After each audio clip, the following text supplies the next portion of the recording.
There are places in the jungle where maps don't show and where people never return. We slept next to one of them.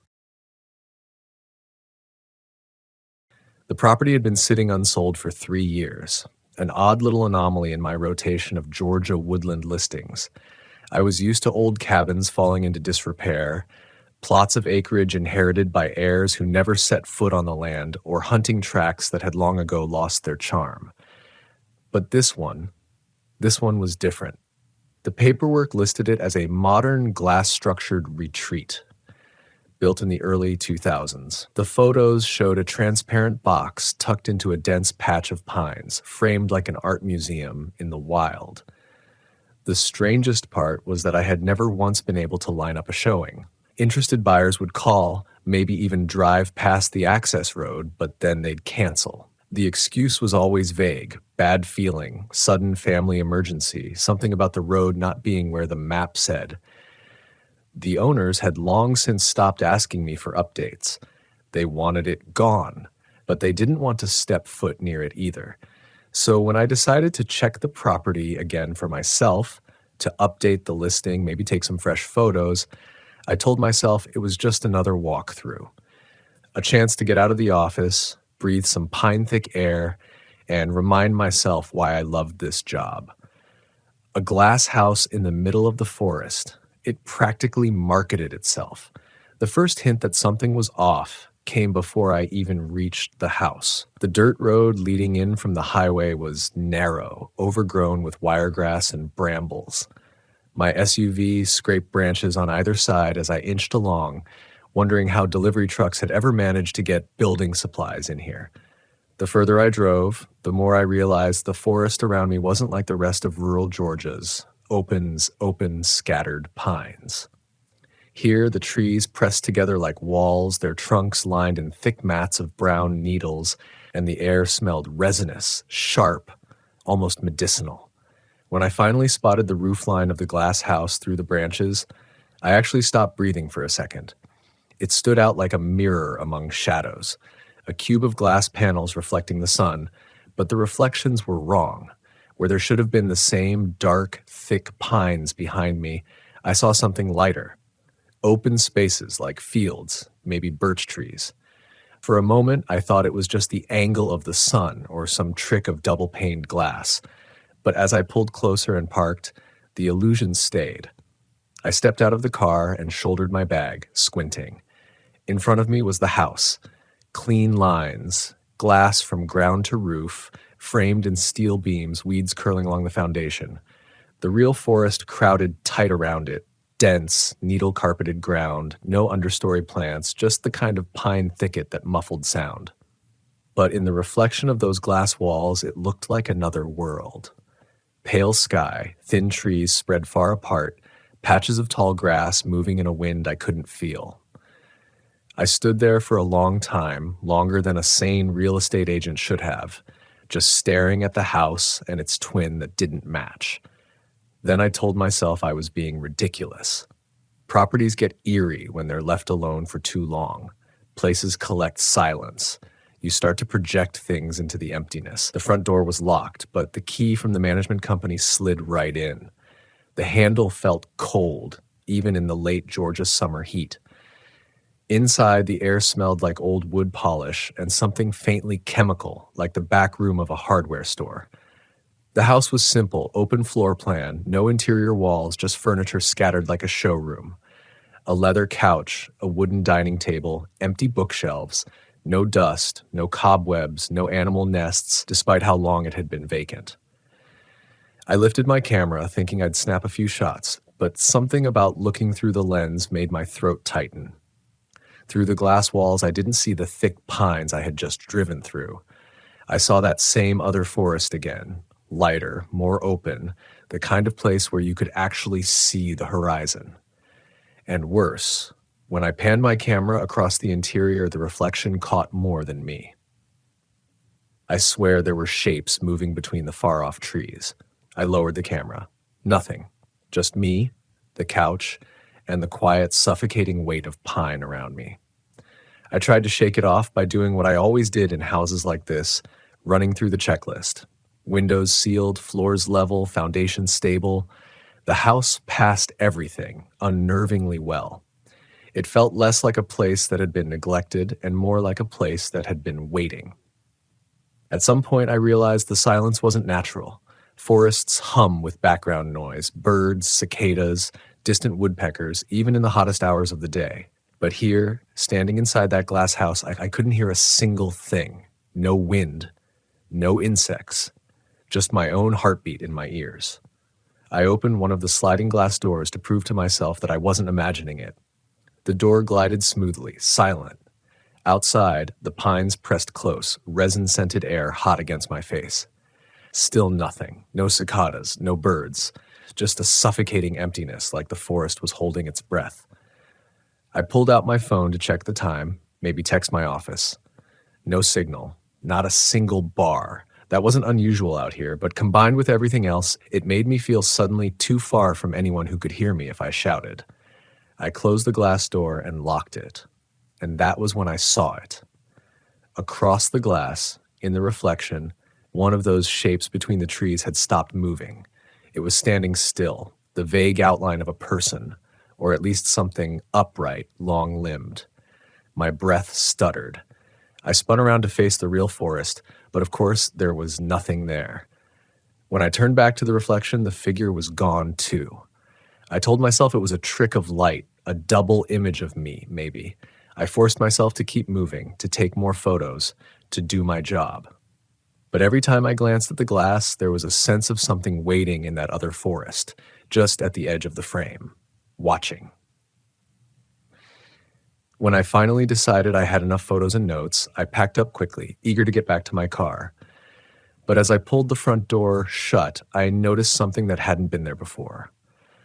On the inside of the glass, smeared faintly into the condensation, were handprints. Dozens of them. Pressed flat against the walls at all heights. Child-sized, adult-sized, some too large to be human. They hadn't been there when I walked in. I didn't wait to see if they faded. I locked the door, got into my car, and drove out of that pine forest without looking back. But here's the thing. When I uploaded the photos later that night, they didn't match what I remembered. Not one shot showed the dense pine forest around the house. Every single photo was of the other place, the open, pale forest. In some of them, if you zoom in, you can see the figures between the trees. And in one, they're standing right at the glass, looking in. The photos wouldn't leave me alone. I closed my laptop, but the afterimage stayed in my head like a burn mark. A pale sky, trees with thinner trunks, grass that shifted in a wind I couldn't feel. And in the glass, shapes, too many of them to count once I started really looking. Some were low to the ground, crouched like animals. Some were tall, stretched wrong at the joints. I told myself it was lens distortion.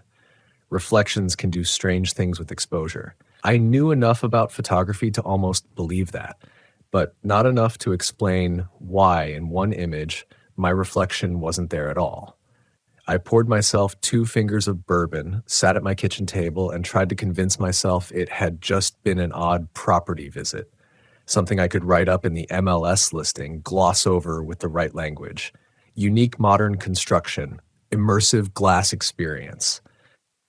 Buyers like a little weird, especially in the retreat market. The truth was, the place could sell for double if the right kind of buyer came along. Artists, architects, people who wanted to disappear.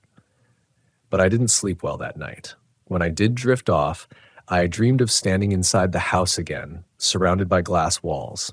Only this time, the reflections weren't behind the glass. They were around me. They crowded in, tall and thin, their movements so slow, I couldn't tell if they were breathing or swaying. My own reflection blinked out like a candle, and I woke up with my sheets damp from sweat. The next morning, I almost deleted the photos. My finger hovered over the trash icon, but deleting them wouldn't change the fact that I had been there and I had seen something I couldn't explain. I emailed them to myself twice, just in case, and burned them onto a thumb drive. A stupid, paranoid thing to do, like making backups of a nightmare. 3 days later, I went back, not for work, not because I wanted to, because I couldn't stop thinking about it. The listing had become a splinter in my mind. I kept circling back to the details. Why the house hadn't decayed, why the air had been so silent, why those handprints had been there. Most of all, why the reflections didn't match.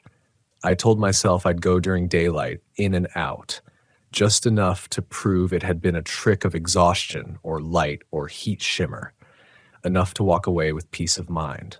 The dirt road looked narrower this time, like the trees had grown closer in the days since I'd been gone. The resin smell was stronger, sharp enough to sting my throat. I parked in the same spot, but before I even reached the house, I knew something was different. There were footprints in the pine needles. Not mine. These were too fresh. Several sets, overlapping, leading toward the house. Bare feet, some small, some large. The ground was so thickly padded with old needles that it should have been impossible to see prints at all, but there they were. The glass house reflected a sky that wasn't George's. It looked washed out, white as bone, and in the reflection, the trees bent away from the house like they were afraid of it. I swallowed hard and forced myself to go inside. The interior was the same. Furniture arranged like a catalog, no dust, no smell of mold. But the air felt denser, heavier, like stepping into a sealed greenhouse. I walked a slow circle, phone in hand, recording video this time.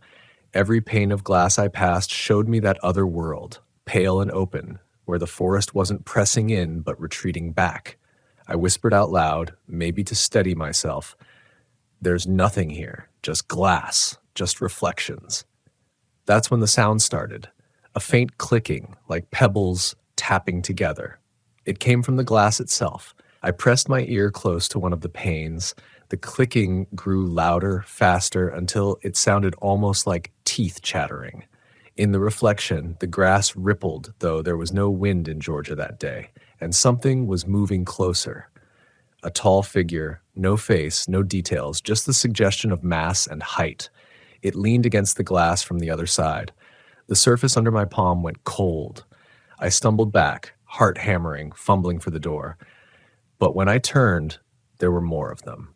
Reflected figures against every wall, crowding closer, long-fingered hands splayed against the glass. My breath fogged the air, though the day outside was blistering hot. I didn't think. I just ran. Out the door, into the pine heat, toward my car. The silence of the forest broke, not with birdsong or cicadas, but with that clicking, louder now, echoing through the trees like it had teeth in every direction. When I slammed the SUV door shut, the sound stopped, just cut out like it had never been there. My chest heaved. I gripped the steering wheel until my knuckles ached, then floored it down the dirt track without looking back. I swore I'd never go there again. But here's the thing. When I checked the video later, there was nothing. Just me, walking in circles, whispering to myself. No pale forest, no figures, no clicking, nothing but the glass and my own terrified face. And yet, on the last frame, just as I turned to run, there's one handprint, larger than mine, pressed from the inside of the glass. I tried to make it a closed file. I told myself I'd wait out the unease the way you wait out a storm. Keep the laptop shut, keep the lights low, let the mind normalize the edges. But the listing refused to stay quiet. 2 mornings after the handprint appeared in the last frame, I got an email from a buyer's agent in Atlanta. Cash client, architecture professor, obsessed with land art minimalism. He wanted a same-day showing, no contingencies. He attached an offer sheet with a number that made my throat go dry. I should have taken the commission and brought a lockbox. Instead, I wrote back, no public showings yet, property access limited, site inspection required. Then I called a friend of mine, Miguel, who did field photography for weird properties and backcountry acreage. He'd spent years shooting controlled burns for the Forestry Commission and had the kind of calm that made other people feel reasonable. It's just glass, I told him, but it's off. He didn't ask for more. I'll meet you at the highway cutout, he said. Bring analog if you've got it. Digital likes to lie in big pine stands. We met where the asphalt surrendered to a rutted dirt spur, a blue mile marker leaning in the ditch like a tired shoulder. Heat rose off the road in wavering layers, but when I stepped into the tree shade, the temperature dropped 10 degrees like I'd walked into a shed. I handed Miguel my father's old Nikon, rewound and cleaned. No batteries needed for the shutter, just for the meter. He slung it over his neck, clipped a field audio recorder to his belt, and checked his compass. "Declination's normal," he said, tapping the dial. "We'll see if it stays that way." The further we drove, the more the road felt provisional, as if it had been permitted for a single project and then forgotten. A pallet of cracked culverts crouched in the ditch, half swallowed by wiregrass, and the resin in the air turned from pleasant to chemical, like fresh adhesive, citrus and solvent, the smell that gets behind your eyes. The pines stood so close their lower trunks had burned scars that couldn't have come from a ground fire. The blackened stripes crawled up the bark like something had licked heat vertically, one tree at a time. Miguel rolled down his window and frowned. "You hear that?" he asked. I listened. There was no birdsong, no cicadas, just the faint hiss of our tires over dust, and under that, a dry clicking, far away and many, like acorns tapping glass, except there were no oaks, only longleaf and loblolly and more longleaf, repeating the same narrow corridor over and over.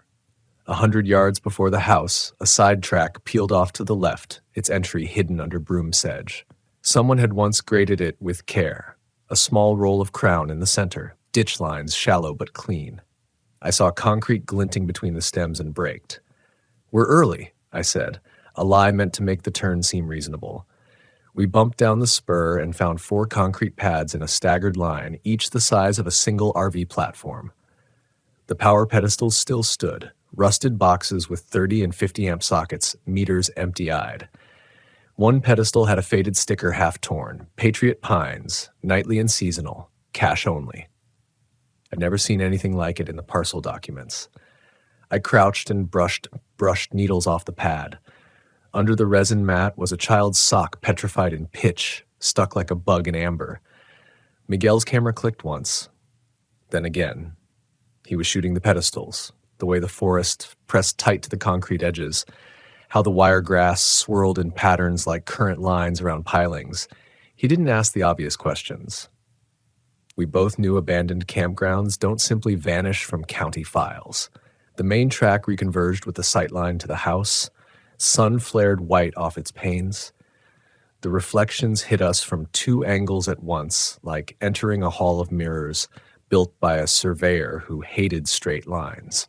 I could see us in the glass, 2 men standing on pine duff, one with a camera, and simultaneously I could not.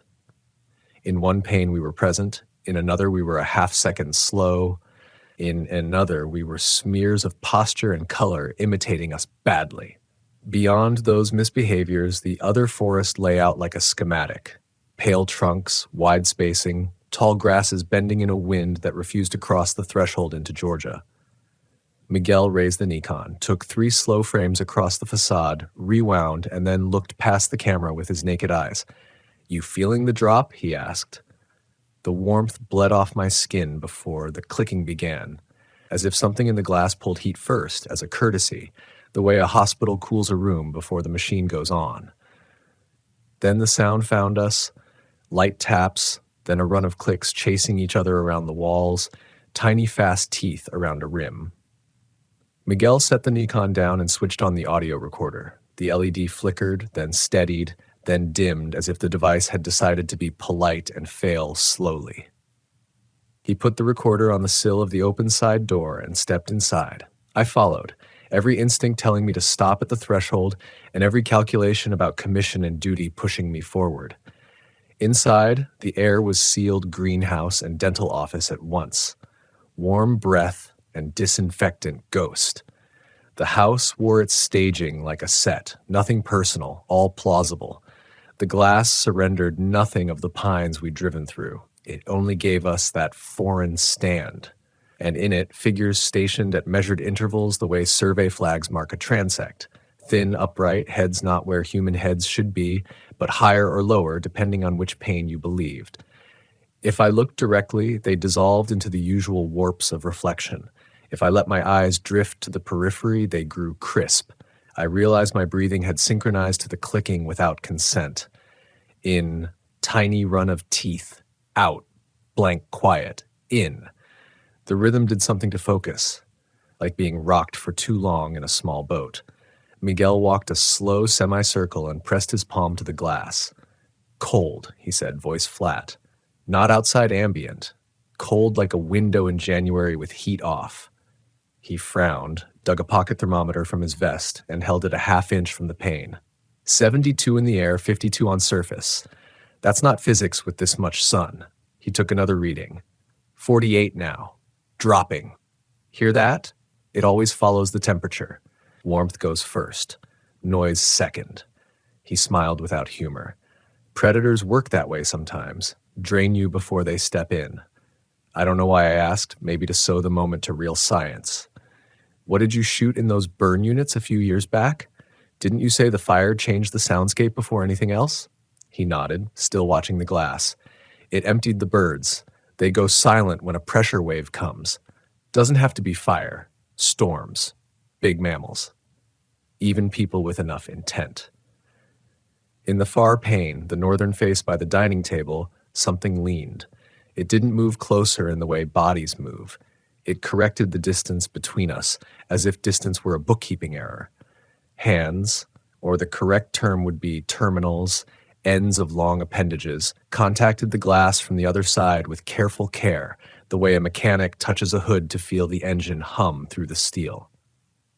I felt a swell under my palm that wasn't pressure. My breath plumed white. The clicking reorganized itself into a rough pattern that resembled language run underwater, consonants in pain. Miguel lowered the Nikon strap from his neck and hung the camera on the chair back. Do not face it head on, he said softly. Give it the edge of your eye. Animals respect angle. We stood askance.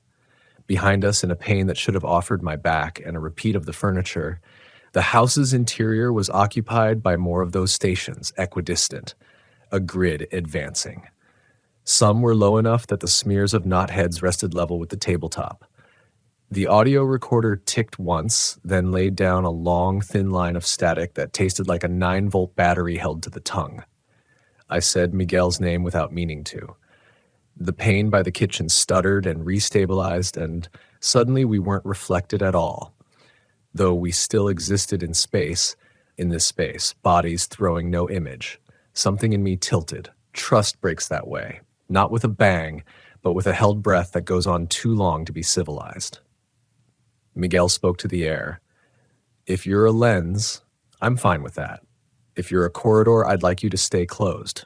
We're guests. He took 2 photographs of the same pane in quick succession. The motor advanced the film with a patient burr. He kept one hand near the strap as if he expected the camera to weigh more after each exposure, as if a photo could accumulate gravity. We'll leave now, he said. We'll take our heat with us.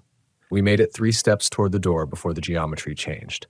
The house didn't rearrange. No furniture slid, no walls shifted. The world outside did. The exit became a window into the pale stand of trees, not the pines I'd driven through. I could see an open area beyond, a silvery path of flattened grass, the kind of trace left when many feet have rehearsed the same motion for years. The air smelled like old water poured over plastic. The clicking paused. I understood something simple and naked. There were roots, and some of them were not ours. Back to the side door, Miguel said, and the way he said back told me he'd done this in wildfire, in smoke so dense you navigated by sensation and memory. We did not run. We kept our shoulders half-turned, eyes on periphery. The room lengthened without moving. I recognized the feeling from bad dreams and long hallways in hospitals. The side door remembered itself. At the same time, we recognized it. Outside, Georgia returned, humid and rough. The instant we crossed the threshold, warmth came back on my skin in a bright wash, and with it, sound. First, the faintest buzz of a cicada starting up somewhere, then cut off as if chastised. We didn't speak until we reached the car. Only then did Miguel look over his shoulder toward the spur road with the concrete pads. We're not done, he said. Not bravado, but a field note. Whatever it is, it prefers the glass because the glass makes a grammar. But those pads, someone camped there to listen to the grammar, long enough to install service. I wanted to tell him no, to say we were very done, that my duty ended with telling the sellers what I'd observed and withdrawing the listing with a polite, non-specific line. I wanted to ask why the compass needle now trembled when it hadn't earlier, and why his audio recorder felt warmer than his hand, as if the device had been fed. Instead, I put the SUV in gear and aimed for the road. We rolled 30 yards and the trees thickened so fast the track seemed to pinch. I eased through, mirrors kissing bark. 3 more bends and we should have met the highway. We met the spur road again. "Oh, hell," Miguel said gently, as if the forest were a skittish dog. He took out a carpenter's pencil and marked an X on a trunk with a bright, gummy stroke. We drove 15 yards, turned right at a fork I swear hadn't been there, and came back round to the same X, the mark still wet, the resin bleeding it into threads. The air pressure in my ears changed, the way it does in elevators and caves. The clicking began again, not from the house this time, but from the trees themselves or from the thin skin of space between them, as if many small hard mouths were practicing enunciation. I stopped the car. The engine ticked in sympathetic rhythm for 2 beats, then found its own. "Walk it," Miguel said. "Slow, with strings." He tore strips from a roll of survey tape and tied them low to the trunks, lower than a person's eye level, high enough to avoid needle drift. He handed me the roll. "Every 6 steps," he said. "Every 6. It hates, even." It made no sense, and all the sense in the world, a rule to hold on to in a place that ate them. We left the car idling as if the sound might hold a shape open for us to return to. When we reached the spur again, I knew it before I saw it. Knew it by the smell, faint citrus solvent and old water, and by the tension in the needles underfoot, pressed down by old wheels. On the nearest concrete pad, there were more marks than I'd seen earlier. Not just the child's sock. Crescent scratches in the surface cement, grouped in 5s the way primates leave them when they grip in panic. A dent in the rust of a pedestal door where it had been struck from the inside. A tiny bell tied to the meter with fishing line, the kind you'd hang on a cat collar, silent now but ready to tremble if the wind, if a certain intention, moved it. Miguel lifted the Nikon and took one more photograph, bracing himself, breath held as if he were underwater. The shutter tripped. The camera clicked again by itself. The strap tugged. He let go. The Nikon hung for a second in the breathless air and then settled back against his chest, heavier by an ounce that I felt as envy and dread. "We go back to the house," he said. "Only place the lines are clear. A corridor is better than a loop." I opened my mouth, and the forest offered me my own voice as an answer from behind, precise and delayed. "We go back to the house." And the tape on the nearest trunk shivered without wind. I didn't look back. I didn't correct my pace. I kept my eyes half on the ground and half on the glass, rising again between the pines, the house presenting itself like a diagram of consequence. We crossed the threshold a second time, and the temperature fell cleanly, mercifully, in a way that made me think of fever broken and bedsheets changed at 3 a.m. The panes showed the pale stand and the figures stationed in their measured distances, but also now, this was new, objects along the floor line in their world that echoed ours. A coil of extension cord, a knocked-over chair, a small square frame on a table that could have been a photograph in a cheap stand. Miguel set the audio recorder on the table and pressed his fingers to his pulse. "It's a lining," he said, and I knew he meant not with us, but with the house as concept, with the grammar he'd named. When it thinks we're listening, it gives more nouns. I didn't notice we'd stopped hearing the car until the silence announced itself. The engine sound had been a tether. Its absence was a hand closing a door without a handle on our side. Miguel adjusted the focus on the Nikon and steadied for another shot, and something in the pane by the kitchen rehearsed the motion of lifting a camera too. Not a man, not a woman. Not the mechanics of human shoulders and elbows, a study of the intention to lift. My scalp prickled. 1,000 small needles waking. The clicking grouped itself into a cluster that made a syllable I nearly recognized, not as a word I'd heard, but as a shape my mouth could make if I forgot what it meant to use language for names. Miguel took the picture. The shutter was a tiny guillotine falling on air. "Listen," he whispered. "Hear the gap after the click? That's when you move." He stepped left 3 paces during the pause. I followed. We found the door during the next gap. The outside air shoved itself against us as if eager to resume our metabolism. The forest accepted the car back into sound. I didn't realize my jaw hurt until the pain moved in waves from ear to chin. Pressure held, released, held again. We didn't talk on the drive to the highway. When we hit asphalt, I pulled over, put the car in park, and let my forehead rest on the steering wheel. Miguel rewound the film and tucked the canister in a case like a coin. "I'll develop it at home," he said. "In a tray. No lab, no scans. If something wants to edit, it can argue with Fixer and time."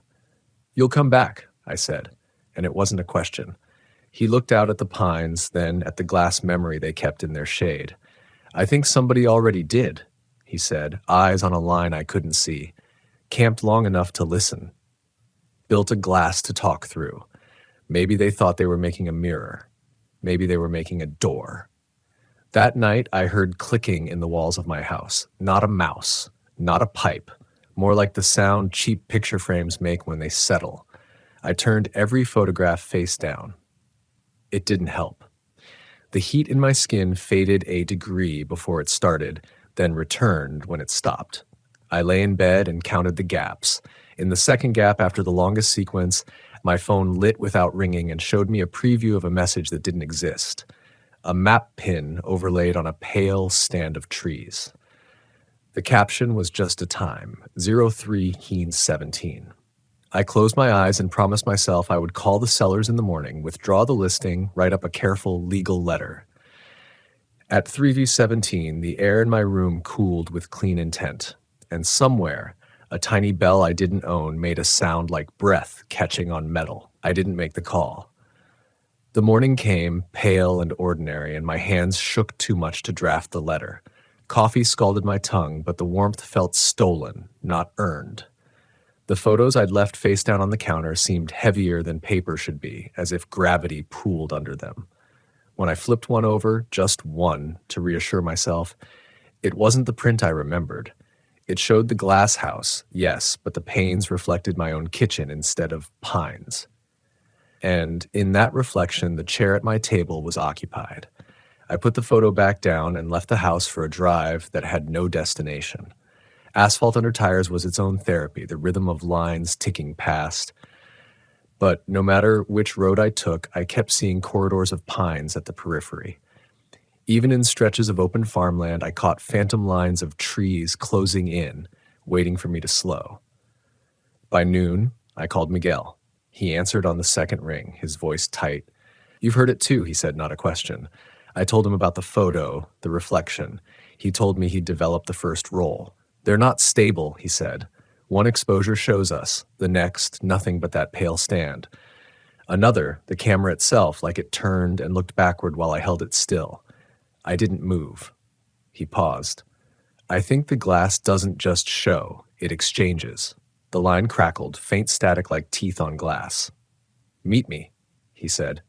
"Tonight, we need to compare in person. Don't bring your phone." I met him in the back corner of a Waffle House off I-75, the kind of place that didn't ask questions about 2 men whispering over film strips at midnight. He laid the negatives out on the table under the jaundiced glow of a booth lamp.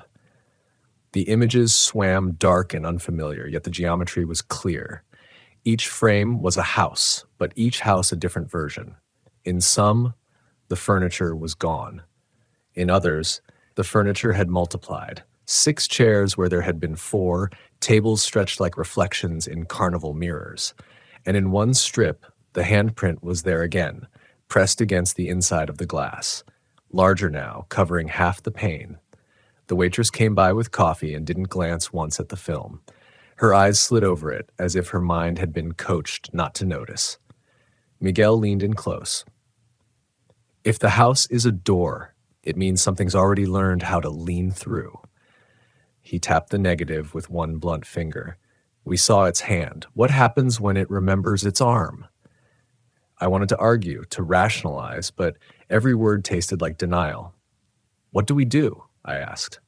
He slid the canister back into its case and snapped it shut. We go back, but this time we mark our way out before we go in. The pads, the bells, they were trying to track its movement. Maybe they failed. Maybe we don't have to.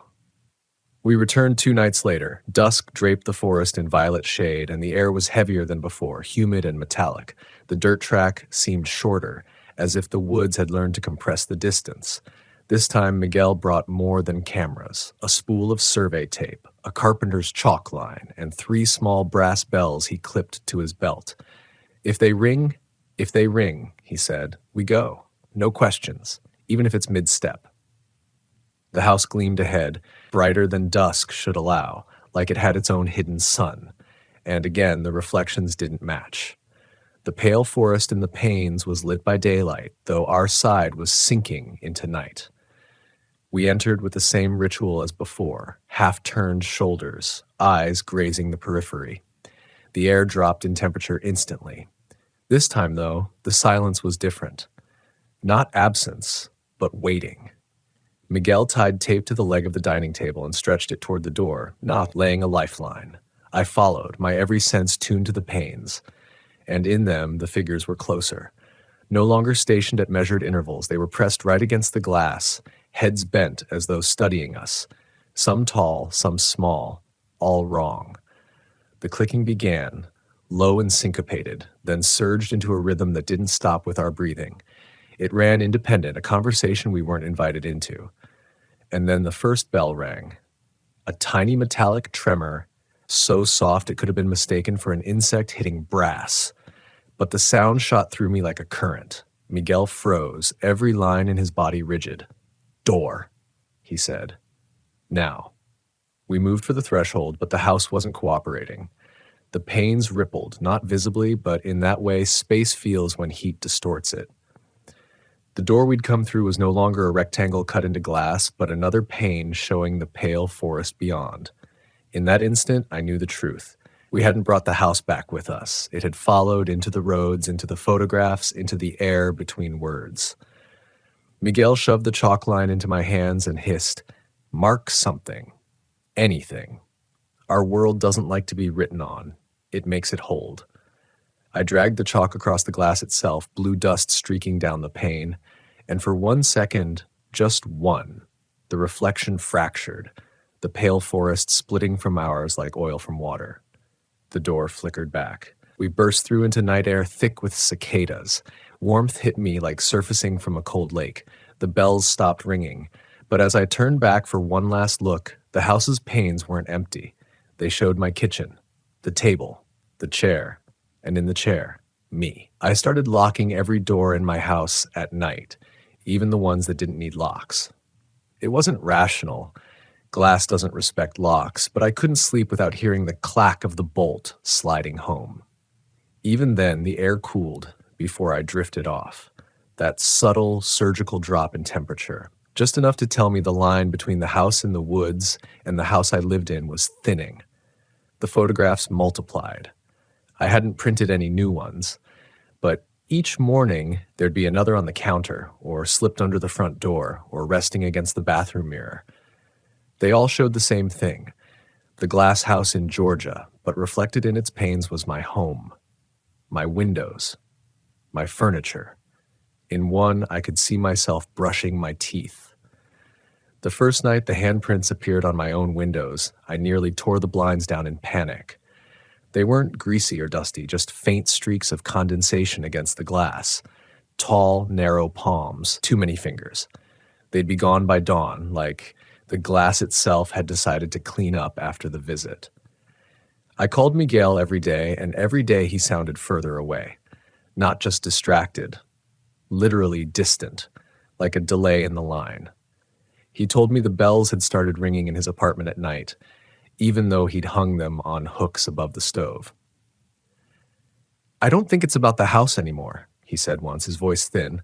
"I think the house was just the first frame. Once you're inside the grammar, it knows how to conjugate you. That was the last time I heard from him. 2 days later, I drove back to the Pines. I told myself it was the only way to end it. Face it, force it to return what it had borrowed. I followed the same dirt track, though this time it felt wrong in a way I can't describe. Not shorter, not longer, just folded. The trees leaned in like spectators, their trunks scarred with the same vertical burns I'd seen before. The house appeared suddenly, as though it had been waiting just beyond the edge of my headlights. It glowed faintly, even under a moonless sky, and in its panes I saw my home again. My kitchen, my living room, my bedroom. Every wall of glass was a window into a place I thought was safe. I stepped inside. The silence was complete, but not empty. It felt crowded, as though dozens of conversations had just ended when I arrived. My reflection didn't follow me. Every pane showed a different room of my house instead, and in each someone or something stood just out of frame. A long shadow, an elbow too high, the crown of a head bent too low. I shouted Miguel's name, though I didn't expect an answer. For a moment, I thought the glass gave me one. My voice came back, warped, delayed, like it had traveled miles before returning. Then the clicking started. Faster this time, urgent. I pressed my hand against the glass. It was ice cold, colder than any pane of glass in Georgia should ever be. The figures in the reflections moved, edging closer. They didn't walk, they simply corrected distance, one moment there, the next nearer. And then I saw him. Miguel. Sitting at my kitchen table, head bowed, hands folded like he'd been waiting for me. But he didn't look up. His outline was sharp, too sharp, like a cutout pasted onto the world. Behind him, on the far wall of my kitchen, the faintest trace of handprints bloomed, one after another, overlapping until the glass was crowded with them. The clicking reached a crescendo. I felt warmth bleed out of me, stolen, pulled into the glass. My breath fogged. My reflection finally returned, but it wasn't me. It was the version of me I'd seen in the photographs, sitting in my own chair, staring back at myself with eyes that didn't blink. I staggered away from the wall, but the panes followed me, shifting, sliding, every surface showing my house instead of this one, every room, every angle, until I couldn't tell where I stood anymore. Georgia Pines, glass house, my own kitchen, it all overlaid into one impossible corridor of places. The last thing I remember clearly is the bell, a single sharp jingle, not from Miguel's belt or from the pedestals, but from the corner of my own living room. I woke up at home. Or at least I think it's my home.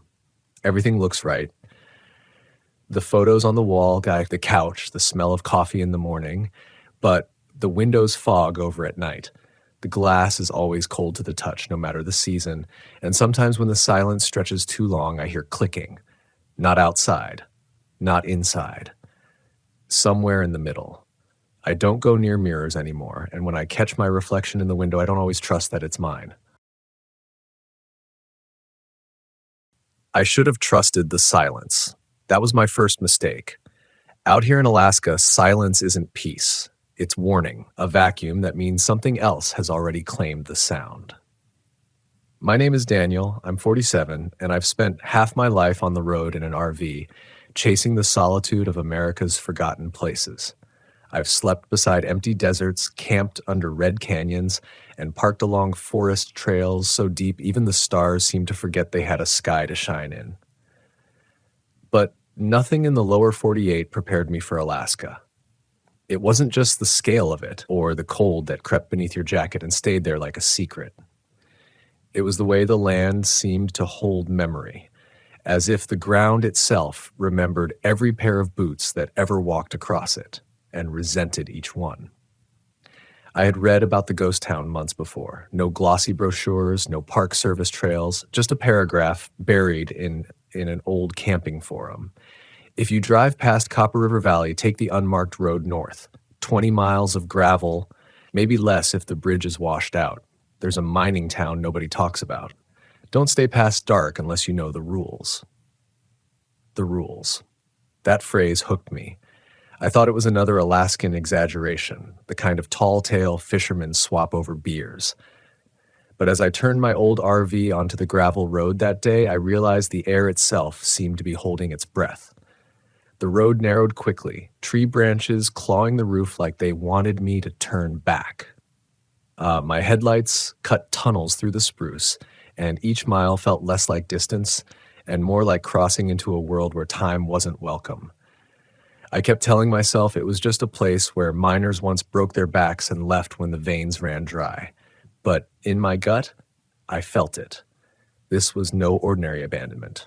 When I finally rolled into the town, the gravel gave way to broken boards, scattered nails, and an old street that hadn't seen a footprint in decades.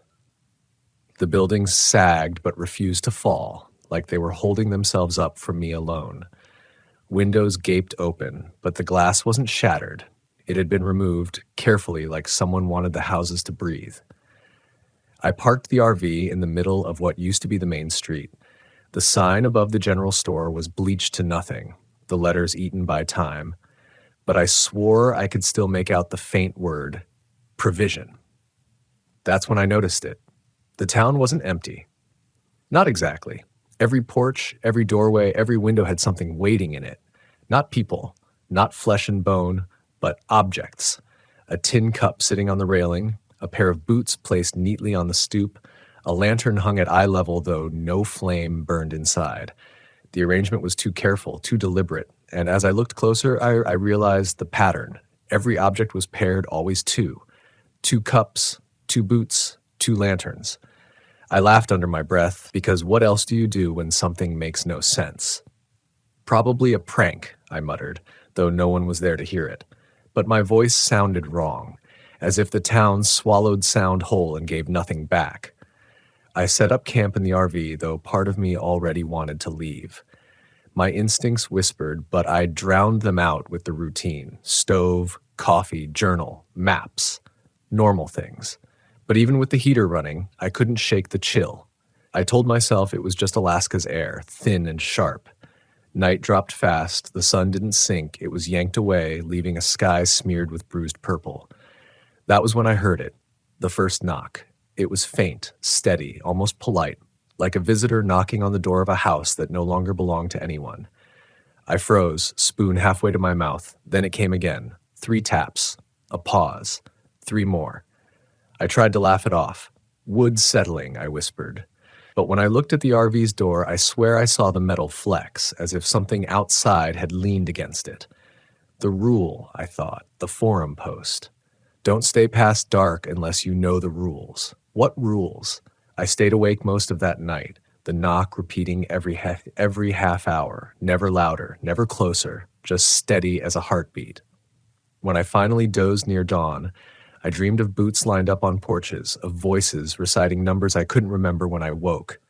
Morning light came reluctantly, as if it hated this place as much as I did. I stumbled outside with my thermos, desperate for proof it was all in my head. But the objects had changed.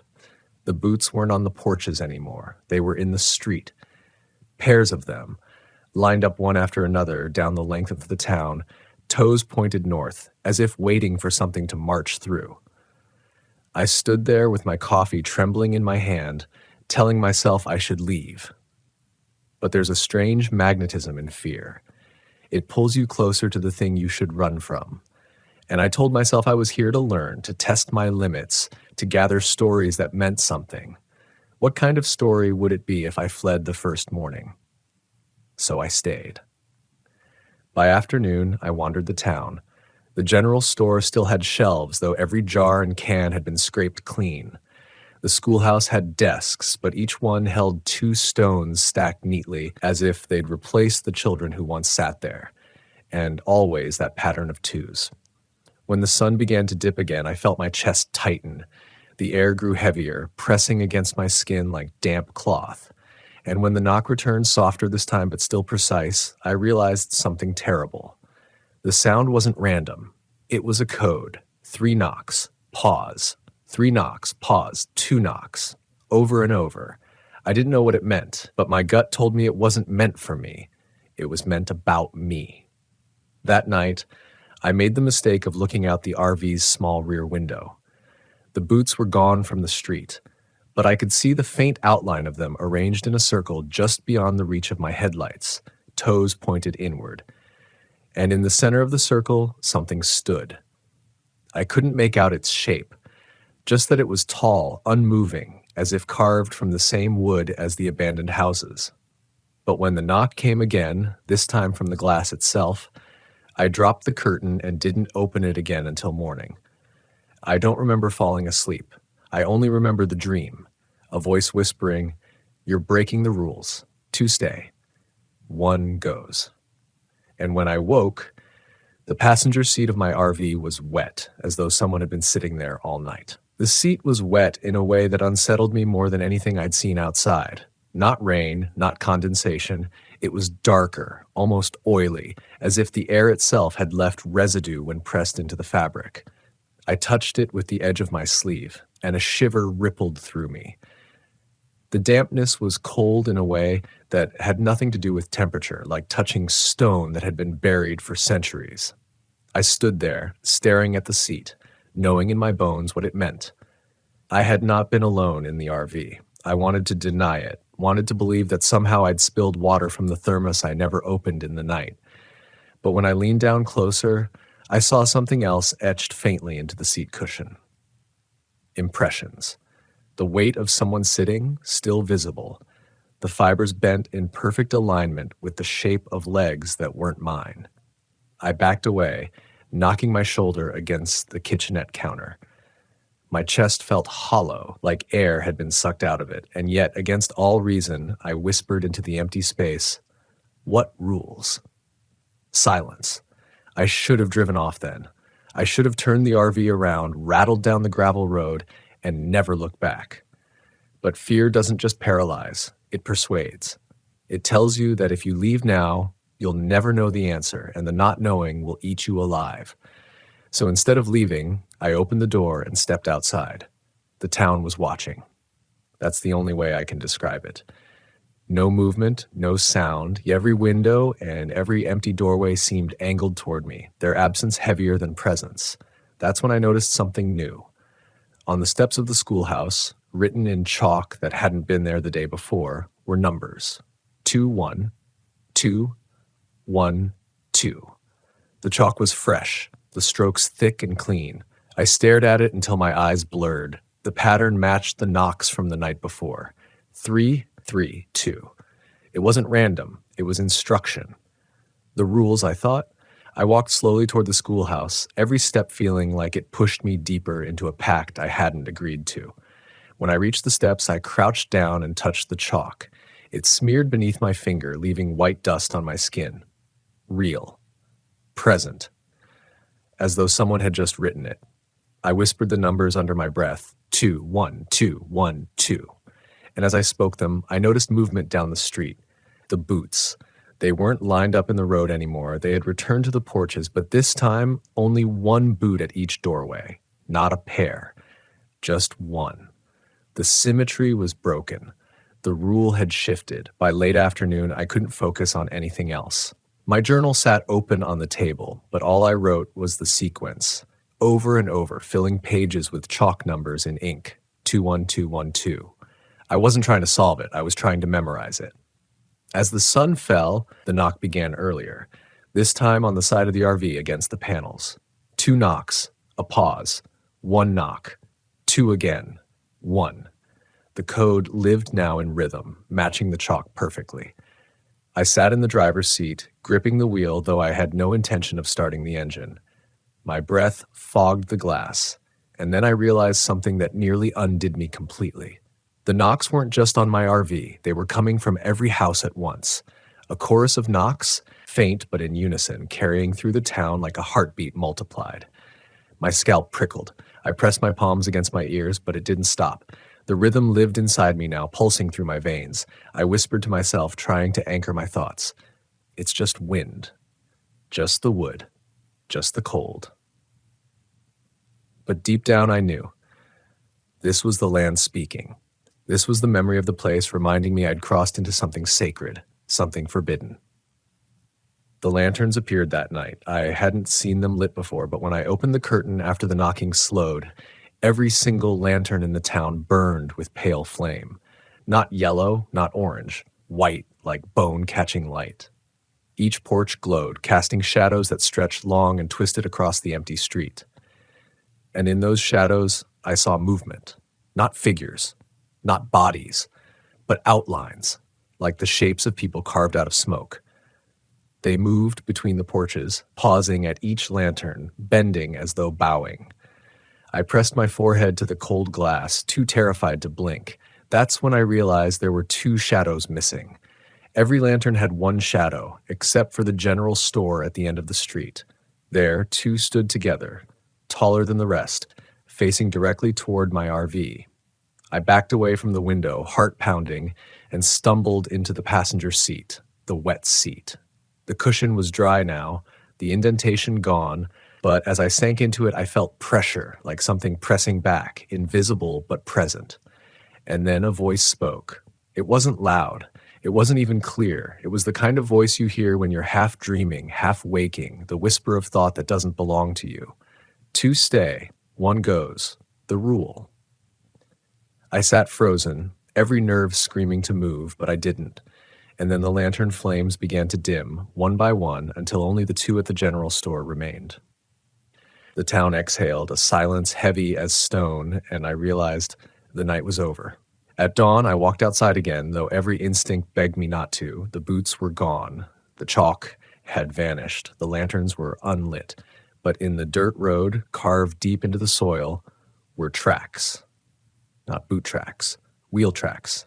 2 sets, one leading into the town, the same route I'd driven, the other leading out, fresh, crisp, though I hadn't moved the RV. I bent down, touching the grooves. They were mine. Identical tread, identical weight. Except I hadn't driven out. Someone or something had. I staggered back, my hands trembling. The meaning sank into me with the weight of inevitability. The town already had another version of me. Another RV. Another arrival. And if the rule was real, if 2 stay, 1 goes, then I was already marked. And I hadn't yet figured out which one of me the town would keep. I didn't eat breakfast that morning. My stomach was locked tight, a knot pulled so hard it refused to loosen. I made coffee out of routine, but even the smell of it turned me cold. I kept glancing at the wheel tracks carved into the dirt, as though, if I stared long enough, they would blur or vanish. Proof it was just imagination. But they didn't. They remained etched into the ground like scripture, telling me I'd already left once, even while I was still here. I tried to rationalize. Maybe another traveler had come through, someone with the same kind of tires. Maybe they just stopped for the night and gone before dawn. But I knew better. I'd been awake all night, ears tuned to every knock, every shift in the air. No engine had rumbled, no gravel had popped beneath rubber. And the tracks, God, the tracks, lined up perfectly with mine. Same depth, same spread, same hesitant curve at the corner of the main street where I had jerked the wheel too fast on arrival. It was me. Another me had already passed through. The thought sat in my chest like ice. I tried to breathe, tried to push the panic back, but my mind kept racing. What if this place wasn't about haunting at all? What if it was about splitting, about multiplying what entered until the rules balanced themselves? By noon, I couldn't stand being inside the RV anymore. The walls felt too close, the air too stale. I stepped out into the ghost town, boots crunching against the brittle dirt. The silence was immense, swallowing every footfall. Even the wind refused to stir. That's when I noticed the houses again. Something had changed. The objects on the porches, the cups, the lanterns, the boots were gone, completely gone. In their place were chairs, one wooden chair on each porch, identical, positioned so that they all faced the street.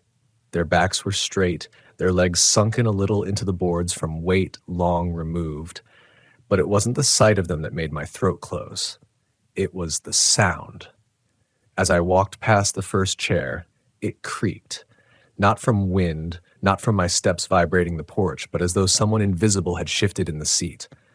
Another chair creaked as I reached the second house. Then another. Each porch gave its reply in turn, one by one, in sequence, as though acknowledging my presence, as though counting me. I sped up, By the time I reached the edge of town, my chest was heaving.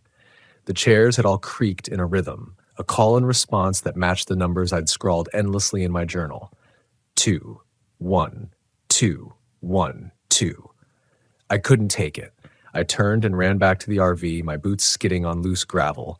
I slammed the door shut, locked it, and leaned against the metal, gasping like I'd outrun something alive. My hands shook so violently I dropped the keys onto the floor. For hours, I sat at the table with my maps spread out, trying to focus on anything but the sound of phantom chairs. I traced the road back to Copper River Valley with my finger. I whispered over and over, "It's just 20 miles of gravel. Just drive. Just leave." But leaving meant ignoring the rules. And the rules were the only thing keeping me alive. By evening, I saw movement again. Through the streaked glass of the window, I watched the street darken, shadows stretching long and distorted. And then at the far end of town, I saw headlights. At first, I thought it was another traveler. Relief flickered in me like a dying flame. Someone else had made the same mistake, and maybe together we could escape. But as the vehicle rolled closer, the shape cut me to the bone. It was my RV. Not just any RV, my RV. Same color, same rust marks, same cracked headlight I hadn't gotten around to fixing. It rolled silently down the street, headlights dim, engine too quiet, like the sound had been removed from it. I staggered back from the window. My breath came in short bursts, panic clawing up my throat. It parked opposite mine, nose to nose, as if daring me to look too closely at what was inside. I couldn't help it. I crept to the front and peered through the windshield. And there, behind the wheel, sat me. Not exactly me, paler, thinner, with eyes so dark they seemed to swallow light. He didn't move, didn't blink, just sat behind the wheel, hands resting easy as though he'd been waiting. My stomach turned. I stumbled backward, knocking over the coffee mug. The other me stayed still, watching. The knocking started again, not on my RV this time, on his. The hollow sound echoed through the street, 3 sharp raps that made my teeth ache. My double didn't flinch, didn't even glance at the door. He just waited, eyes locked on mine through the windshield. And then the voice returned, whispering from nowhere, from everywhere. 2 stay, 1 goes. I slammed the curtain shut, heart pounding so hard I thought it would split my ribs. I pressed my palms to my ears, but the knocking bled through, relentless. Night dragged itself over the town, thicker and blacker than before. I couldn't see the other RV anymore, but I knew it was still there. I could feel it, a mirror pressed against me, a copy waiting for the rule to be decided. Sleep came like drowning. I don't remember when I closed my eyes, only that I dreamed of walking into the schoolhouse, chalk in my hand, writing numbers I didn't understand on the blackboard. And behind me, children's voices counted in unison, their breaths cold against the back of my neck. When I woke, I was not in my RV. I was in the other one. The first thing I noticed was the smell. Not the sharp chemical scent of propane or the faint lingering aroma of coffee grounds, but something musty, like wet wood sealed in darkness for too long. My eyes adjusted slowly, and I saw the familiar interior of my RV, but wrong. The wallpaper was yellowed, edges curled like old parchment. The floor creaked louder, every step groaning as though it hadn't borne weight in years. I stumbled toward the kitchenette. My mug sat on the counter, but when I lifted it, the porcelain crumbled in my hand, falling apart like chalk. I dropped the pieces, heart racing. This wasn't my RV, it was a version of it. I turned toward the driver's seat. The wheel was the same, but the leather was cracked deep, split open to reveal stuffing gone brittle. And on the passenger seat, the seat that had been damp, sat a notebook. My notebook. The same black cover, the same bent spine. I picked it up with trembling hands. The pages were filled with numbers. The same sequence, scrawled hundreds of times. 21212. But what made my breath hitch was the handwriting. It wasn't mine. It was close, but not exact. The loops were tighter, the slant sharper. It looked like someone had tried to copy me and nearly succeeded. On the last page, a sentence was written over and over until the ink bled through. You are the one who stays. I dropped the notebook, my pulse thundering in my ears. My throat was so dry it hurt to swallow. Panic clawed at me. I had to get out. I lunged for the door, flung it open, and nearly collapsed into the dirt street outside. The town was different again. The buildings stood taller now, roofs straighter, windows less broken. It was as if the place was rebuilding itself, regaining strength, feeding on my presence. The chairs on the porches were gone, replaced by tables set for two. Plates sat neatly side by side, though they were empty, waiting. And then I saw movement at the end of the street. Two figures stood by the general store. I couldn't make out their faces, only their outlines, but they were the same height as me, the same shoulders, the same way of standing. My doubles. Both of them watching. The sky darkened, though it was still morning. Clouds rolled low, pressing down until the air itself felt weighted, and the voice came again, not whispered this time, but spoken clearly across the street, rattling the glass in the windows. Two stay, one goes. The figures began to walk toward me. I backed up against the RV, my hand fumbling for the handle. But when I yanked it, the door wouldn't budge. I twisted, shoved, slammed my shoulder against it, but it was sealed. The other RV, the one I thought was mine, stood across the street with its door wide open, beckoning. I didn't want to step inside. But the figures kept coming, their movements jerky, unnatural, like puppets pulled on invisible strings. Their faces were still shadowed, but I knew what I'd see if they stepped closer.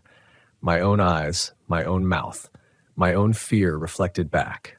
I ran. I sprinted down the street, boots pounding the dirt, lungs burning in the heavy air. The town stretched longer than it had before, each house repeating, doubling, endless. Every porch had tables now, set neatly with 2 plates, 2 cups, 2 knives gleaming, though no hand had polished them. I don't know how far I ran. Time bent strangely there. The buildings looped, repeating themselves until I was certain I'd passed the same general store 3 times. I stopped, chest heaving, and realized the figures were gone. The street was empty again, but the tables had changed. Now each one held food. Steaming, rich-smelling food, stew, bread, roasted meat. The smell curled into my nose, made my stomach ache with hunger I hadn't felt in days. I stepped closer to one table, hand trembling. The bowls were filled with broth so dark it looked like ink. Floating in it were scraps of cloth, torn leather, something pale I didn't want to recognize. I stumbled back, gagging. My heels struck another chair, and it screeched across the boards. The sound echoed like a scream through the street. And then the knocking began again. Not on wood this time, on bone. The sound rattled through the air, sharp and brittle, like knuckles rapping against a skull. It came from every direction, from the ground beneath my feet, from the walls of the buildings, from the inside of my chest. I clutched my shirt, certain something was trying to knock its way out of me. The rules. I had broken them somehow. Or maybe I'd never understood them to begin with. I fell to my knees in the middle of the street, dirt biting into my skin, and shouted hoarsely, "What do you want?" The answer came immediately. Balance. The word rolled across the town like thunder. I looked up, gasping, and saw them again, the 2 figures at the far end of the street. They raised their hands in unison, pointing at me, and in that instant, the truth struck me like ice water. I wasn't choosing who stayed. They were. And one of me had already been chosen. I staggered to my feet, adrenaline flooding me. My only thought was escape. The gravel road, the bridge, the valley, anything to get out. I turned and ran toward the edge of town, the sound of bone knocking chasing me like 1,000 hands. When I reached the end of the street, I froze. The road was gone. In its place stretched more houses, more porches, more tables set for 2. The town had swallowed the exit, grown longer, endless. My RVs, both of them were gone. Only the buildings remained, waiting, multiplying, as though the whole place was a living thing. And somewhere behind me, the 2 doubles stepped closer, their footsteps soft but certain, their voices rising in that same chant of numbers. 21212, the rhythm of the rule, the rhythm of my undoing. The chant followed me no matter where I turned. 21212. It wasn't just the doubles' voices now. It was everywhere.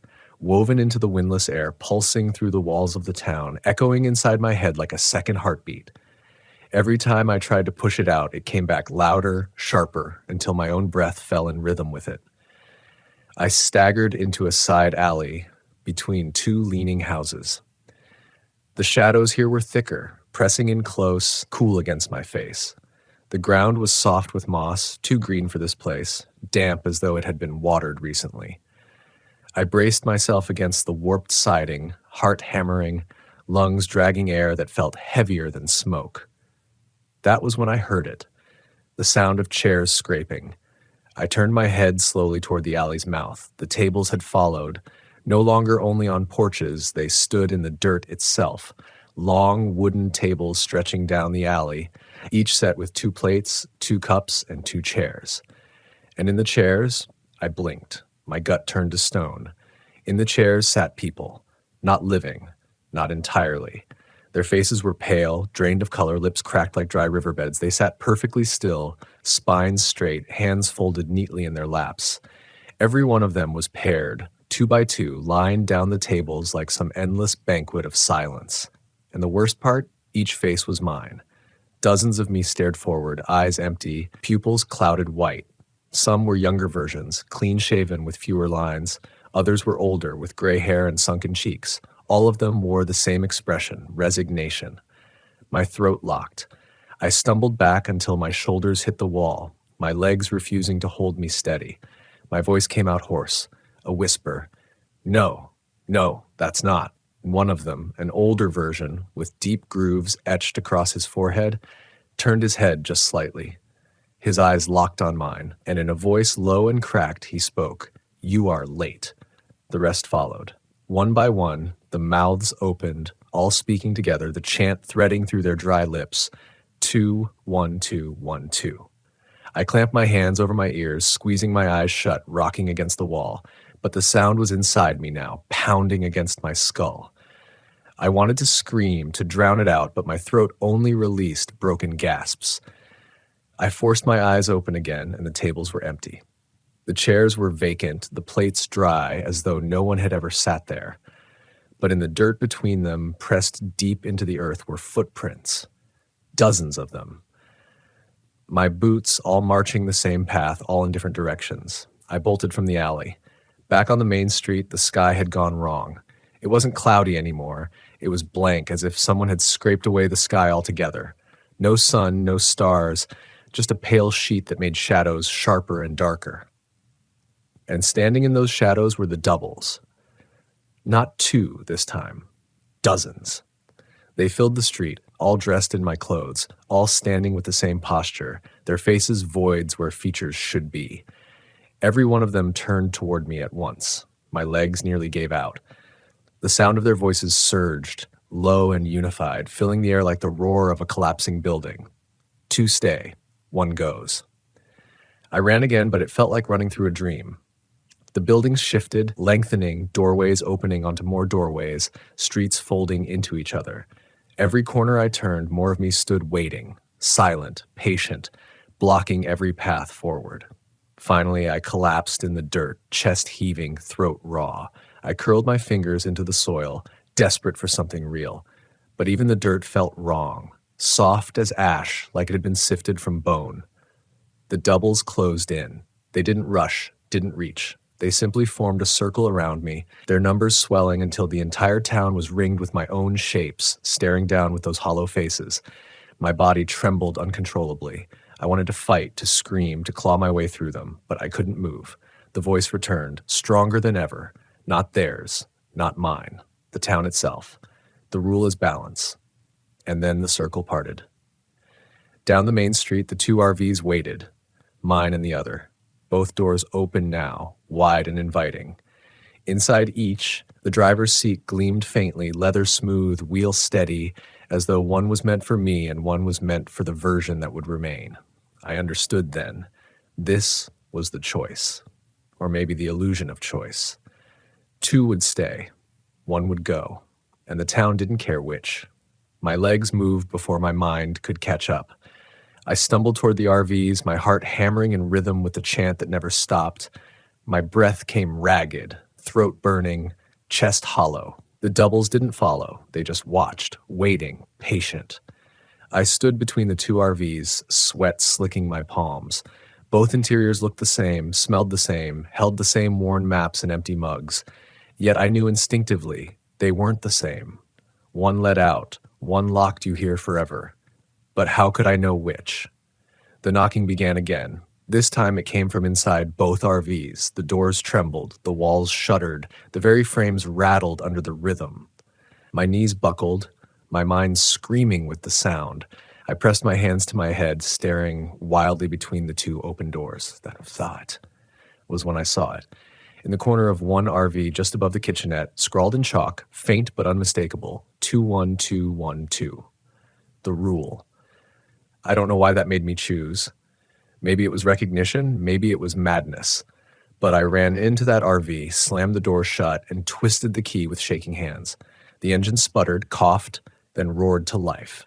Through the windshield, the other RV remained parked. In its window, I saw myself still standing outside, staring after me, face pale, eyes empty. The chant swelled, louder than ever. Two stay, one goes. I hit the gas. The RV lurched forward, gravel spraying, wheels digging into the dirt. The street stretched ahead, buildings shuddering, doubles scattering into shadow. I didn't look back. I couldn't. But as the town shrank in the rear view, as the road reformed beneath me and the sky slowly remembered how to be blue, I realized something that froze me colder than the fear itself. The passenger seat beside me was wet, and the indentation in the cushion was deeper than before. For the first 50 miles, I didn't breathe.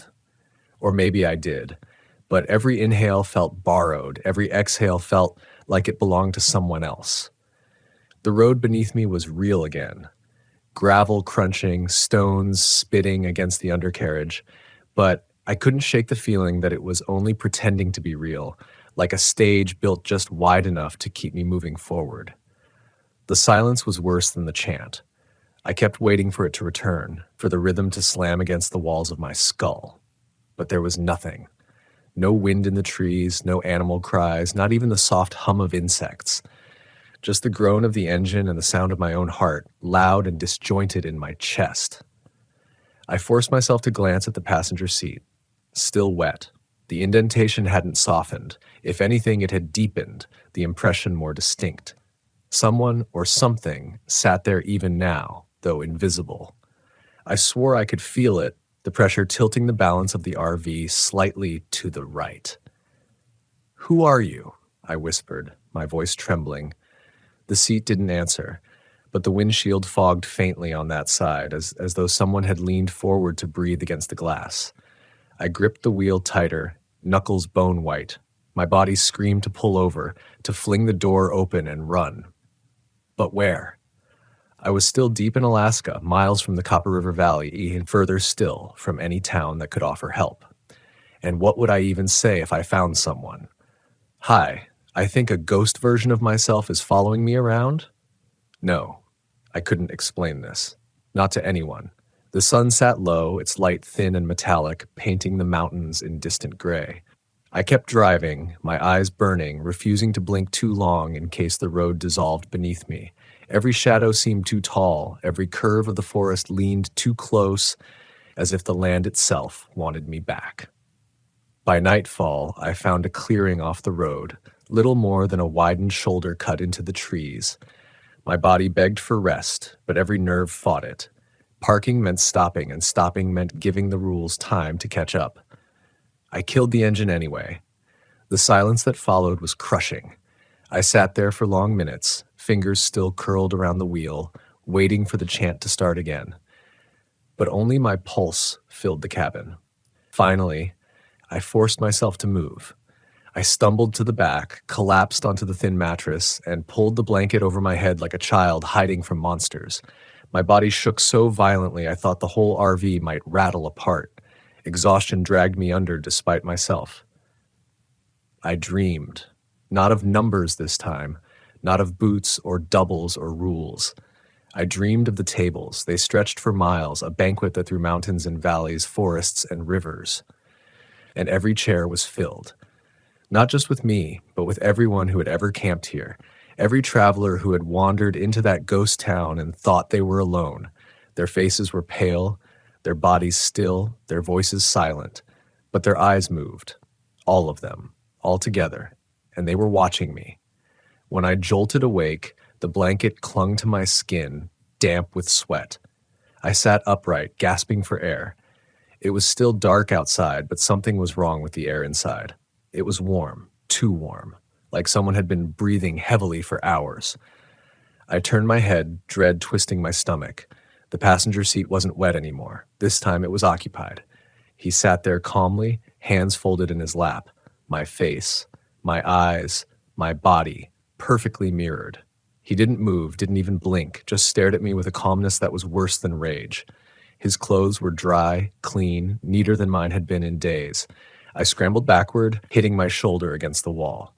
My double tilted his head slightly, almost curious, like a reflection wondering why its mirror was broken. "What do you want?" My voice cracked, raw with panic. His lips moved, carefully. The words fell out flat, hollow. The rule is balance. I shook my head violently, tears stinging my eyes. "No, I left. I chose. I did what you wanted." His face didn't change. He only raised his hand and pointed toward the windshield. My heart pounded as I turned. The road ahead wasn't empty. 2 RVs sat nose to nose in the clearing, their headlights off, their doors open wide. I spun back, but the seat was empty again. No double, no voice. Just the smell of damp earth lingering in the air. My knees buckled and I collapsed onto the mattress, clutching my head. I wanted to believe it was a dream, a hallucination, the exhaustion of fear finally breaking me down. But outside in the distance, faint and steady, came the sound I'd prayed never to hear again. 3 knocks. Pause. 3 knocks. Pause. 2 knocks. The code. The rules weren't behind me. They were with me. And deep down I knew, you don't leave a ghost town like that. You carry it. Forever. Morning came, but it didn't feel like morning. The sun rose pale and reluctant, casting no warmth, only light that looked like it had been strained through dirty glass. My body ached as if I'd been carrying weight all night, though I hadn't moved from the mattress. I sat up slowly, my eyes darting to the passenger seat. Empty again. Dry. Perfectly ordinary. But the dread didn't fade. I stepped outside into the clearing. The trees loomed still, their branches heavy, sagging as if listening. Gravel crunched under my boots, but the sound was muted, swallowed before it could travel. I walked a circle around the RV, checking for tracks, for signs that anything or anyone else had been there. Nothing. Except when I rounded the back bumper, I froze. Etched into the dirt, clean and sharp was the sequence. 2, 1, 2, 1, 2. Not scratched by boots, not dragged by tires. It was as if the earth itself had split open to show it to me. I staggered backward until my shoulders hit the rear door. My stomach twisted. I wanted to vomit, but nothing came. The rule wasn't finished with me. I drove all that day, refusing to stop. The road twisted along the mountains, dipping into valleys and back again. The forest pressed close, whispering in a language made of groans and cracks. At times, I thought I saw faces between the trees, my own face, pale and fleeting. But when I blinked, they were gone. I passed no one. Not a car, not a truck, not even a bird overhead. The road felt built for me alone, as if Alaska itself had stretched it out like a trap. By evening, I reached a wide pull-off overlooking the river. I killed the engine and stepped out, desperate for air, for proof that the world still existed beyond the ghost town. The river churned below, thick and dark, its surface broken by sharp rocks. I stood there a long time, breathing, trying to steady myself. The wind brushed my face, and for a moment I almost believed I'd escaped. Almost. Then I heard footsteps, soft, steady, matching mine. I turned sharply. Across the pull-off, standing at the tree line, was another me. He didn't move, didn't flinch, just stared. His face was tired, older than mine, with deep shadows beneath the eyes. He raised a hand slowly, deliberately, and pointed to the ground at his feet. Etched into the dirt in front of him was the sequence. 2, 1, 2, 1, 2. "No," I whispered, shaking my head. "No, I chose. I left. I left." The double didn't speak. He just kept pointing. his expression empty of malice, empty of anything at all. And then the knocking started again. Not from the RV, from the trees themselves. 3 raps against the trunk, steady and precise, then silence, then again. My knees nearly buckled under the sound. It wasn't echo, it was repetition, dozens of trees answering each other like voices in a choir. I stumbled backward, clutching my head, and screamed into the air, "What do you want from me?" The answer came from the double's mouth, though his lips barely moved. Balance. The word rattled across the pull-off, carried by the river, swallowed by the trees. I ran back to the RV, slammed the door, locked it twice. My hands trembled on the wheel, but I couldn't turn the key. Because I knew, no matter how far I drove, the rule would follow. The town wasn't a place, it was a state. A contract. A curse. I spent that night sitting upright in the driver's seat, headlights off, staring out at the empty road. I didn't sleep. Every so often, I saw movement in the mirrors, someone in the back of the RV slipping between the shadows. I never turned to look. By dawn, exhaustion gnawed at me. My eyes burned, my thoughts tangled. I drove anyway, pushing deeper into Alaska, praying for a sign of life. Hours later, I found one. A gas station. Faded red paint, a single pump, a diner attached with curtains drawn. Relief flooded me so hard I almost cried. I pulled in, killed the engine, and stepped out. The gravel crunched loud in the silence, too loud. The pump was real. The glass door of the diner was smudged with fingerprints. I reached for the handle, heart pounding. Inside, the diner was empty. No customers, no staff. But the tables.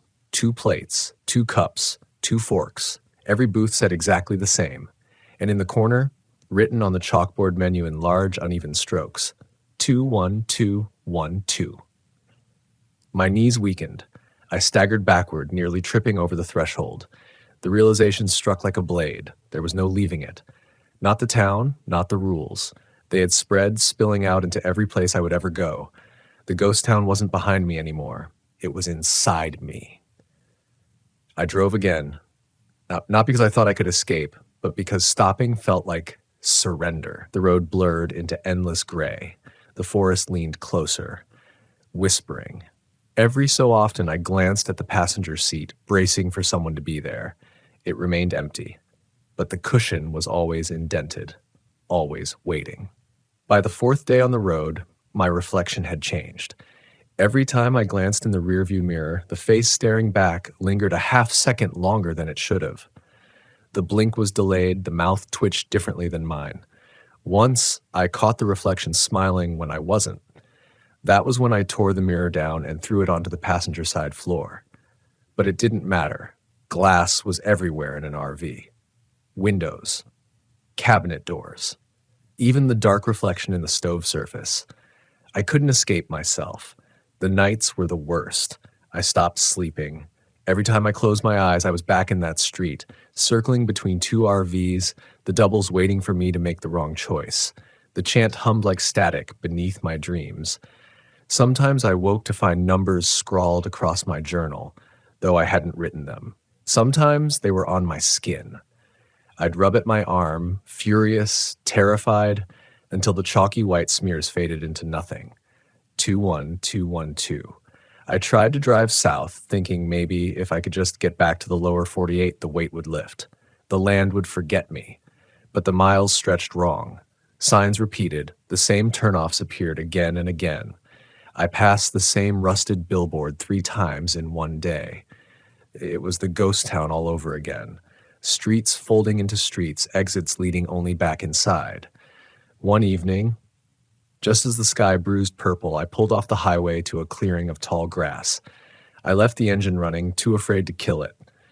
My chest was tight, the air thin, as though the world itself were pressing in. I sat at the wheel, eyes fixed ahead when I heard the sound I dreaded most. Knocking. Not on the door this time. From under the RV. Hollow, deliberate, vibrating through the floor beneath my boots. I froze, every muscle screaming to run. The knocks came again. 2, pause, 1, pause, 2. The rhythm I couldn't shake. I whispered, shaking. I chose already. The floor vibrated harder, dust falling from the cabinets. The knocking moved, crawling like an insect beneath the length of the RV until it reached the back. Then silence. I forced myself to turn. The passenger seat was no longer empty. He was there again, my double, pale and calm, hands folded neatly. This time he wasn't watching me. His head was bowed slightly, like someone praying. And on the windshield, written from the inside in fogged breath, were words, "Your turn to stay."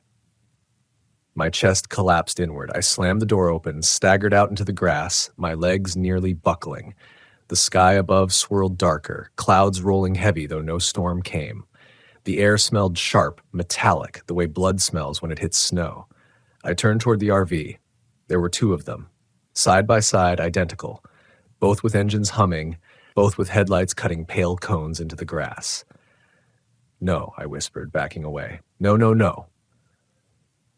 The doubles stepped out, one from each RV. Both were me, both wearing my jacket, my boots, my face. They walked toward me slowly, in perfect unison, their movements too smooth, too deliberate, like gears in a clock. They stopped a few feet away.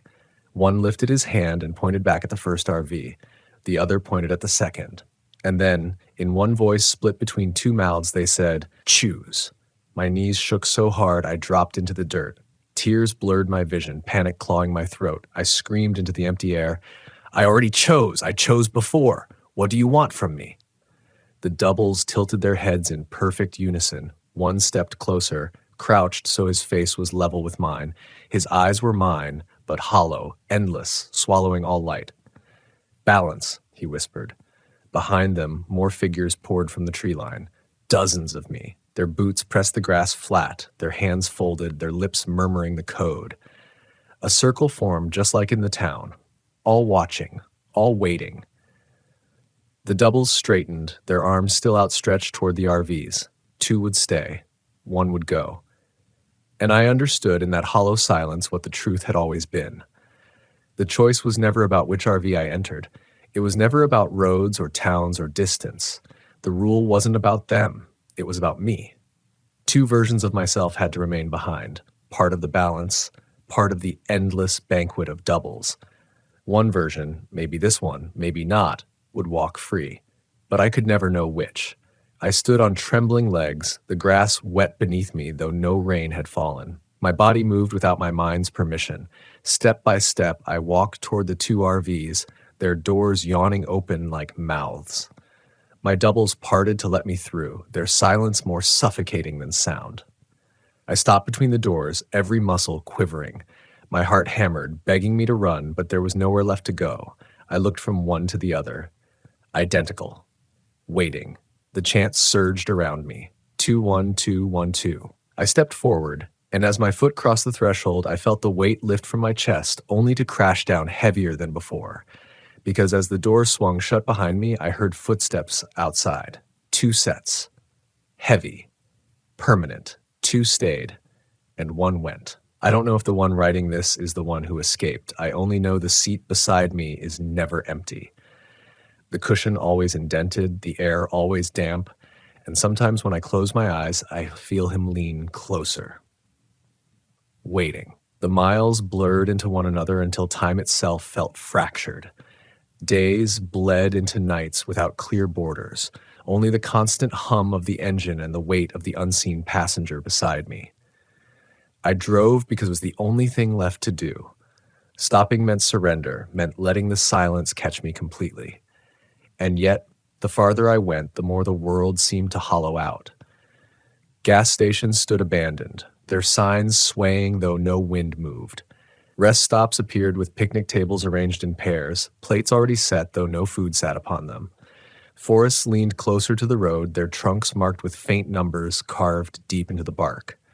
2-1-2-1-2. Everywhere. I began speaking aloud just to hear my own voice, to remind myself that I was still here, still separate from whatever force had claimed me. "My name is Daniel," I muttered as the road curved along a lake that mirrored only gray sky. "I'm 47 years old. I came to Alaska to camp to be alone. I never meant to stay." My voice cracked, but I kept going. I chose. I already chose. The passenger seat creaked softly. I froze, knuckles white on the steering wheel. Slowly, my eyes slid sideways. The indentation was deeper than ever. This time I didn't just feel the weight, I saw it. The cushion pressed down as if by an invisible body, and the seatbelt stretched taut, buckled across nothing. My chest tightened until my breath came in shallow gasps. "You're not me," I whispered, voice trembling. "You can't be me." The windshield fogged, words spreading across the glass as though written in breath. "We are balance." Tears stung my eyes. I slammed the brakes, the RV lurching to a stop on the shoulder. Gravel scattered beneath the tires. I sat there trembling, fists pressed against my forehead. The urge to run, to fling myself out into the wilderness, clawed at me. But where would I go? The rule wasn't bound to the town anymore. It lived in me. When I finally lifted my head, I realized the lake had vanished. In its place stood the town again, stretching out in both directions. The porches, the chairs, the tables, all rebuilt. Lanterns glowed with their pale white fire, and figures filled the seats. All of them me. Dozens. Hundreds. Some turned their heads slowly as I stared, their mouths moving in silent rhythm. My stomach twisted with terror, but beneath it, something else stirred. Recognition. This was what the land wanted, not my fear, not my life. My presence, my doubling. My balance added to the endless rows. I pressed my forehead against the wheel, sobbing into the leather. The chant swelled, louder now, rolling across the town like a tide. 2-1-2-1-2. The rhythm that had been my curse was now a dirge, a song welcoming me home. But in that sound, something changed. I realized I was still breathing, still moving, still resisting. Every version of me in that place had surrendered, but I hadn't. Not completely. The weight pressed me down, but my hands still clenched the wheel, my chest still dragged air into my lungs, and maybe, just maybe, that mattered. I twisted the key. The engine roared to life. Headlights carved a tunnel through the rows of doubles, through the endless porches, through the town that should not exist outside its own grave. I slammed my foot on the gas, and the RV lurched forward, rattling as though the frame might tear apart. The doubles didn't move. They sat in their chairs, hands folded, eyes clouded, watching me pass. The chant grew louder, shaking the ground, splitting the air until it was no longer words but a single unbroken sound. And then, like a curtain ripped away, it was gone. The road stretched out empty ahead. The forest was dark, ordinary, endless. The sky above was once again a pale northern blue. My hands shook on the wheel, but the chant was gone, replaced only by the roar of the engine and the thunder of my own pulse. I didn't stop driving until the horizon cracked open with the glow of lights, real lights, the first I'd seen in days. A small town, alive with people moving, cars parked, the smell of wood smoke carried faintly on the air. Civilization. I pulled into the first lot I found, cut the engine, and collapsed forward against the wheel, sobbing into my hands. Relief washed over me, sharp and overwhelming, but it was tainted, because deep down I knew the truth. The rule had not been broken, it had simply moved forward. I stepped out, legs weak beneath me, and walked among the townspeople. They smiled politely, nodded as I passed, but every time I caught a reflection in a window, I saw myself twice. Once where I stood, and once just over my shoulder. The balance was still being kept. I sit here now, writing this by lamplight, the pen shaking in my hand. I don't know if I'm the version who left, or the one who stayed. I don't know if it matters. What I do know is this: Alaska remembers everyone who sets foot in its ghost towns. It counts them, it divides them, and it keeps its balance, no matter the cost. So if you ever find yourself driving north, if you ever take a gravel road past Copper River Valley, if you ever see the broken bones of a mining town rise against the horizon, don't stop. Don't stay. Don't give the land time to know your name, because once it does, you'll never be traveling alone again. Not ever.